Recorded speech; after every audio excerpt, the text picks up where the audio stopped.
Brought to you by Sunbeam, the best electric shavers made. Makers of the new Sunbeam Rollmaster electric shaver with automatic self-adjusting rollers that automatically adjust to your face and beard. Now, let's all play What's My Line?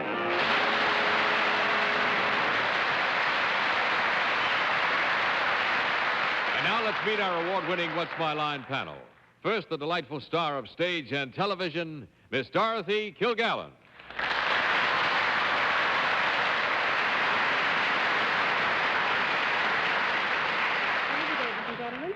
We're very lucky tonight to have a brilliant young actor as our guest panelist. It's a return engagement.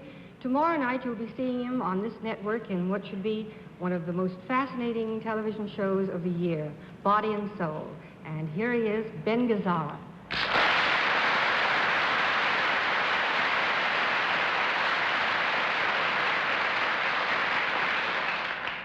And on my left, a very vivacious and tremendously versatile lady, Miss Arlene Francis.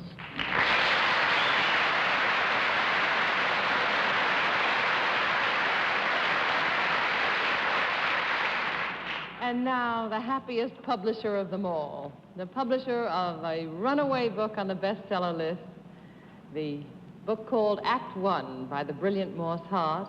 Here is the brilliant Bennett Cerf.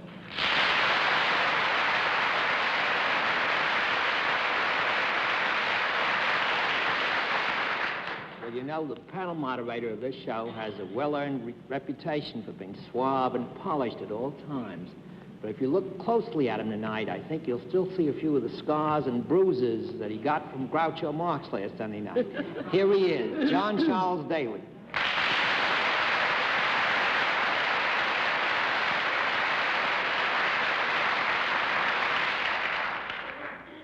I understand from my good friend Sheriff Jack Hoy of Westchester that the panel better be beware tonight, because I believe there are some 150 chiefs of police out there to take care of me and not you. Is that right? And good evening, ladies and gentlemen, and my guard, my Praetorian Guard, the chiefs of police. We are going to have some fun, I trust, with the panel tonight, and we'll also have a famous mystery guest before my friends on the panel a little bit later in the show. We'll meet our first contestant in just... Now let's meet our first contestant. Will you come in and sign in, please?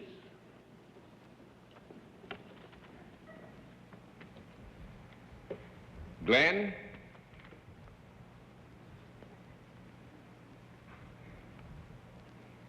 Stoneburner, is that right?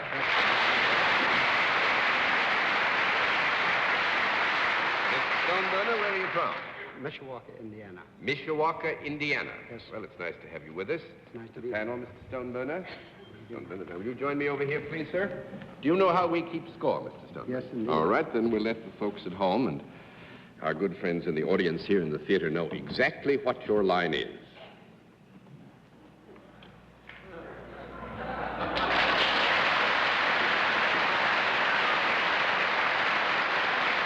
Panel, we will tell you that Mr. Stoneburner is salaried and begin the general questions with Arlene Francis.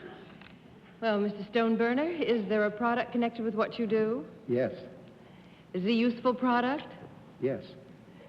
Could anybody on this panel use it? Yes. Be possible. Mm-hmm. Is it a product that one might find in the home? Yes. Might one see it if one had guests? Would one have this product out? How big is your home? That's a very difficult question. Let me ask Mr. Stoneburner. John hasn't got one, obviously. I think here that on the basis of Mr. Stoneburner's experience, we, to be fair to you, have to give you a no. That's nice, It would John. not likely, when at home, be out where you could see it. Mr. Cerf. Mr. Stoneburner, just to make sure, may I assume that the product that you are concerned with has nothing in particular to do with police chiefs? It does not. Can I assume that? Yes. Good. Would this product be used by both men and women? Yes. Would the product be consumed? No. No. Let's throw down a date to go, Miss Kilgallen. Is it solid rather than liquid? Yes. Solid is right. Does it have, may I assume that it does not have any moving parts? No, you may not assume it doesn't have any moving parts. Right. Moving parts. That's $3.07 to go, Mr. Gazzara. Would both men and women have use for this product? Yes. Could this product possibly be worn? No. $1.06 to go, Miss Preston. Do the moving parts move because it is plugged in electrically? No.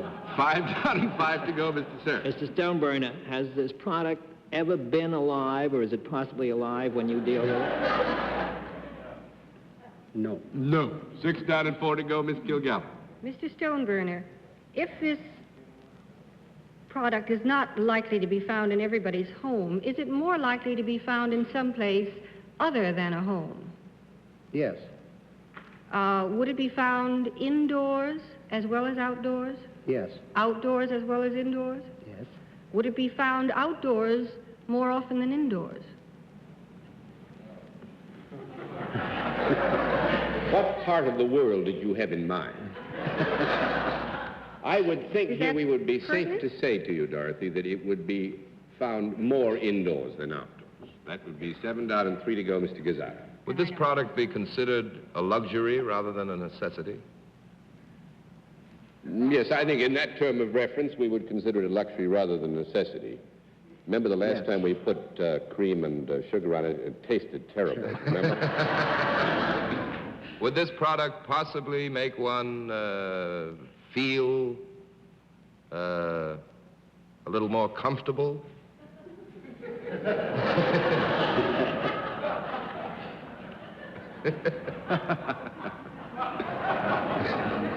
Yes.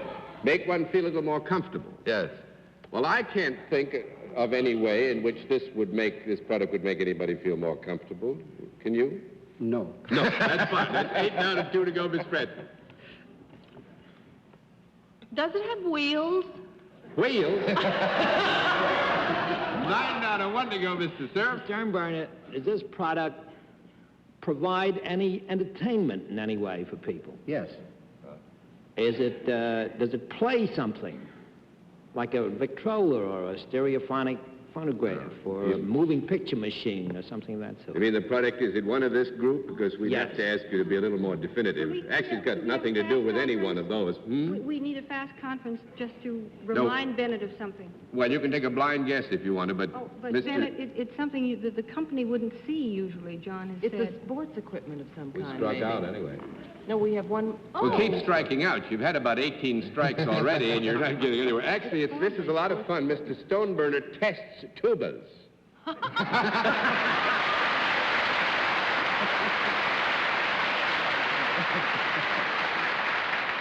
He works with an outfit I'm sure we've all known all our lives. At least I studied the saxophone for a while when I was a boy, till they served notice on me, give up the saxophone or get out of the school. I didn't have much choice. But that was because I played it badly. There wasn't anything wrong with the saxophone. Maybe you should have stuck to that, John. All right, chiefs of police, up on the stage in a body. Now, the con company, remember all they make the brass, and they make about 300 tubas a month. And Mr. Stoneburner takes about 6 hours. He's got an electronic gadget. He's a musician, plays it himself, has a wonderful time playing solos on the tuba. Is that right, sir? Yes, Thank you sir. very much for being an interesting guest.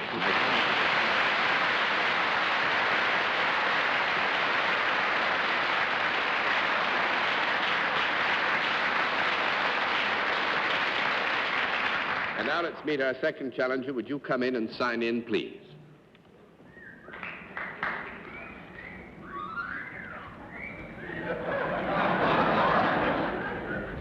Barbara? Morris? How do you do?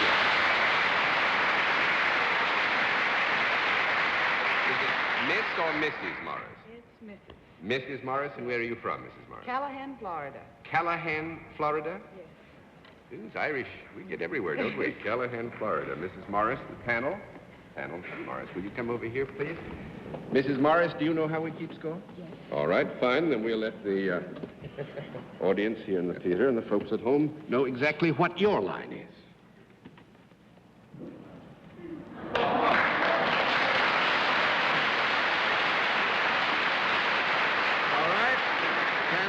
Mrs. Morris is self-employed, and let's begin the general questioning with Bennett Cerf. Mrs. Morris, pardon my ignorance, but I never heard of Callahan, Florida. Would you tell me what part of the state Callahan is in? It's 18 miles north of Jacksonville.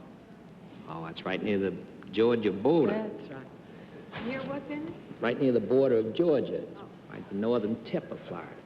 Mrs. Morris, you engage in service of any kind? Yes.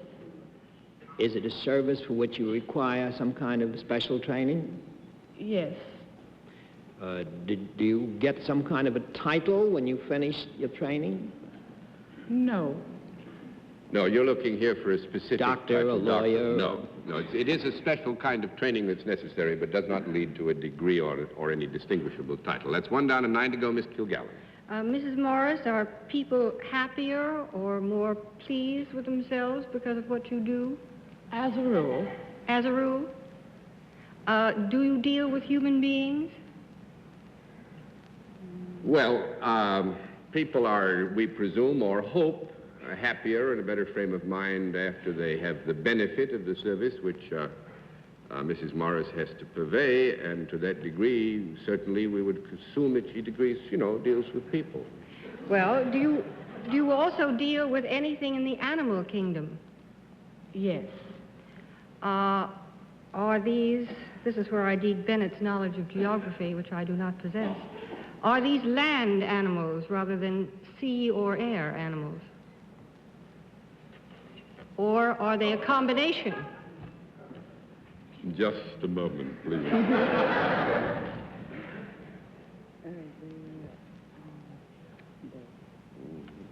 All right, fine. You want to leave it that way, do you? Yes. All right, fine. Yes. They are land animals. Do they have any legs whatsoever? I beg your pardon. Do they have any legs whatsoever?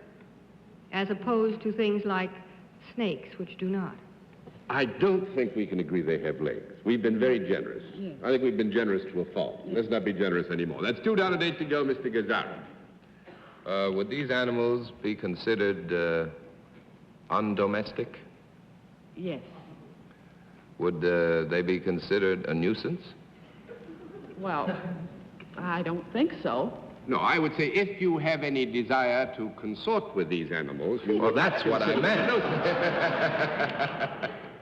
That's 3 down and 7 to go, Miss Francis.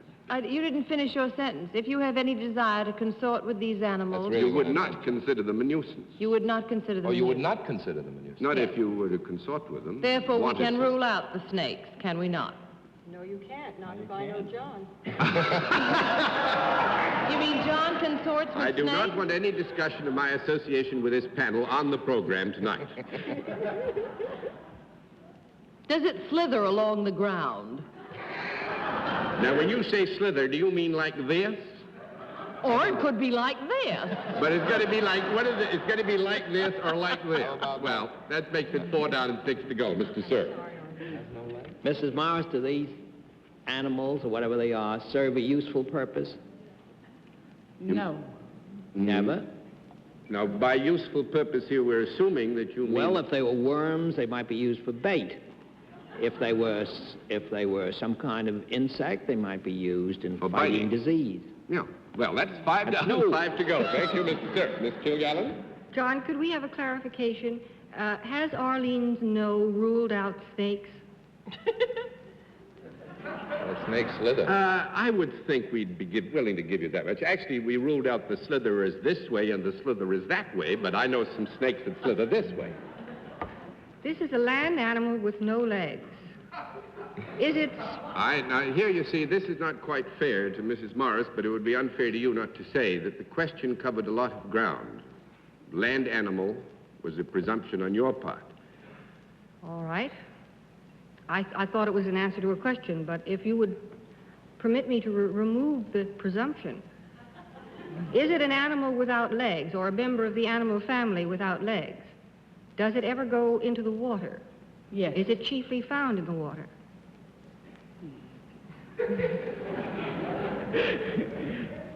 Chiefly, you mean it spends the majority of its time in the water? Yes, prefers I don't think so. That's 6 down and 4 to go, Mr. Gazzara. You know what it is? I'm going to give you 1 more minute. In your service, do you remove these animals from one, let us say, one locale to another? You mean as the basic factor of the service? As part of it.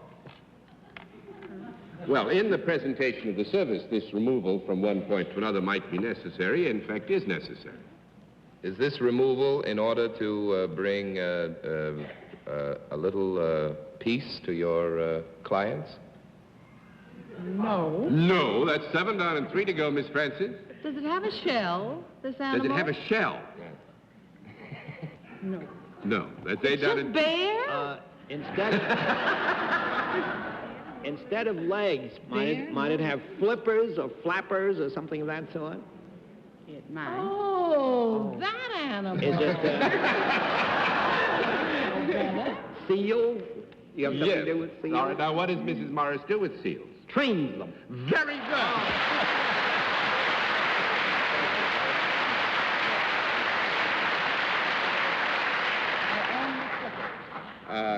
Yeah, actually, you call them the slickers.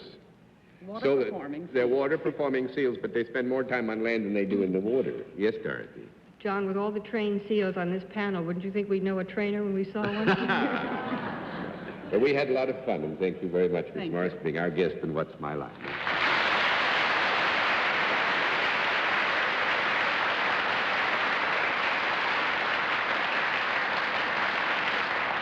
And now we meet tonight's mystery guest in just a moment, but first, here is a message from our sponsor.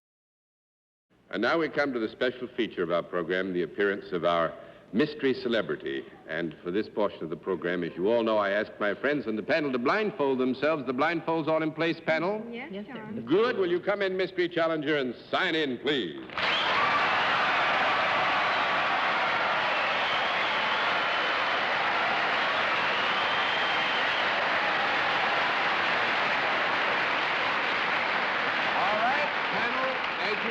Different form of questioning. You ask one question at a time in turn, moving clockwise, and we begin with Dorothy Kilgallen. Well, I heard what sounded like the most ecstatic female squealing. That was a rather rudimentary musical instrument that you heard. Well, I've got to get this over with anyway. Are you primarily famous for your work in the movies? Absolutely not. 1 down and 9 to go, Mr. Gazzara.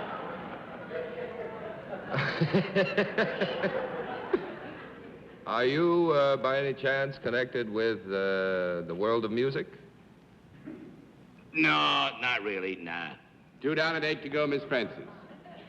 Are you in the world of television? You call this a world, I'm in it. Mr. Cerf?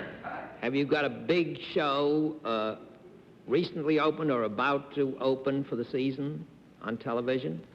We like to think it's rather large. Miss Kilgallen? Are you a comedian? No, ma'am. 3 down and 7 to go, Mr. Gazzara. And I've got proof. Are you a sing... No, oh, no. I've already gotten a no there. Would you be considered an actor? By hardly anybody. I know. I think I'll flip a half a card on that one. Miss Francis? Do you already have a weekly show on television, and are you about to start your own show on this network? Let me see. It would be this week. Oh, come on. Is it? Oh, Yeah. Go ahead, sir. Were you sitting on the dais of the sales executive luncheon for TV Guide this week? About 2 seats away from you, dear. And we were so happy together. Garry Moore. Garry Moore.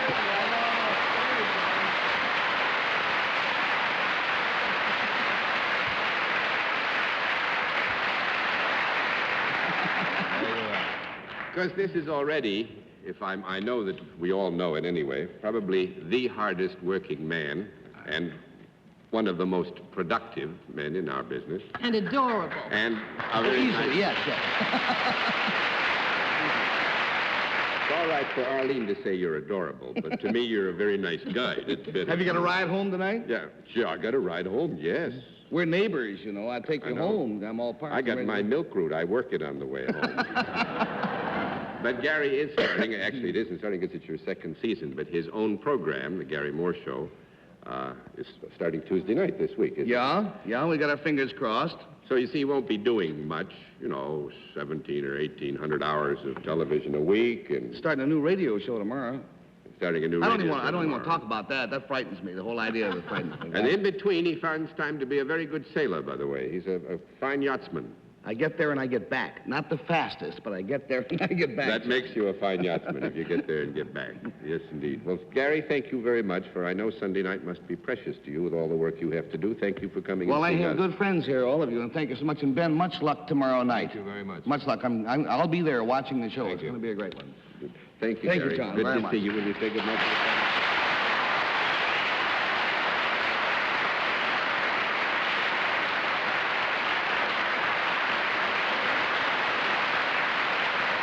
You've done fairly well so far tonight, panel, and we'll have another contestant after this word from our alternates.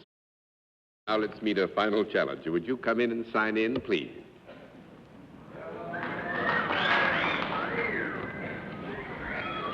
Nancy? White, that's right? Is it Miss or Miss? And where are you from, Miss White? Aurora, Illinois. Aurora, Illinois. Yes. Miss White's the panel. Panel, Miss White, will you join me over here, please?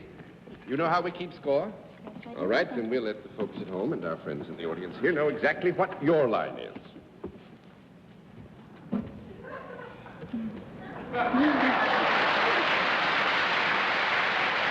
All right.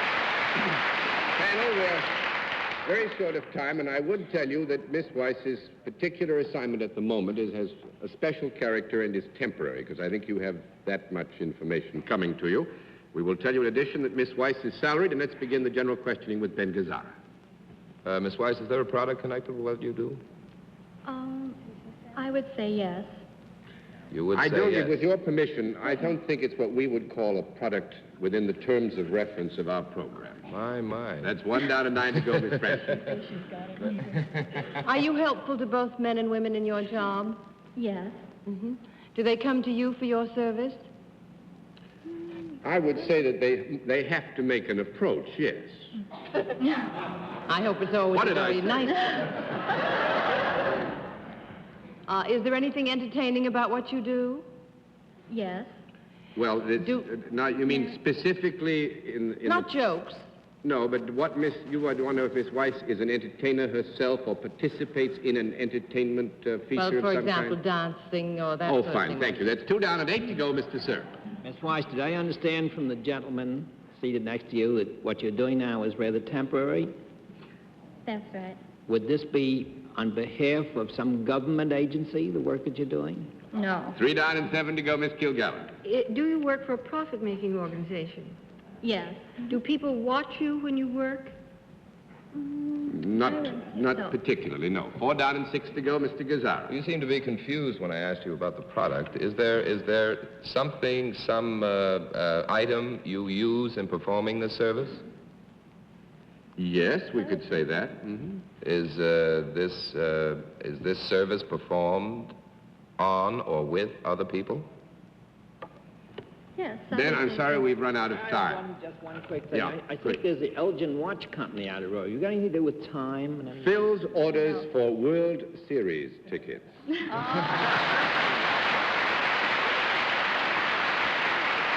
we'll be doing it for the next 3 weeks. And Miss Weiss has promised me 50 right behind third base. Right? Thank you very much, Miss Weiss. Thanks. Nice to have had you with us, and what's my luck?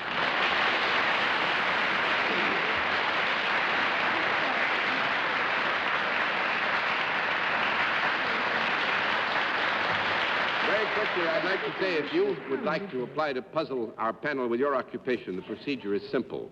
Send a snapshot picture you can spare because it can't be returned. Your name, your address, your occupation, and send this not to me, but to What's My Line, CBS 485 Madison Avenue, New York, 22, New York. And that's good night, Dorothy Kilgallen. Good night, John. Good night, Ben. Good luck tomorrow night. Good night, Dorothy. Good night, Arlene. Good night, and ditto, and good night. As for that tuba player, John's going home on the Hudson tuba tonight, aren't you, John? Good night. That's right, and good night, ladies and gentlemen. Thanks for being with us on What's My Line. Transportation for contestants on What's My Line is arranged by United Airlines. What's My Line is a CBS Television Network production in association with Mark Goodson and Bill Todman. This is Hal Sims speaking.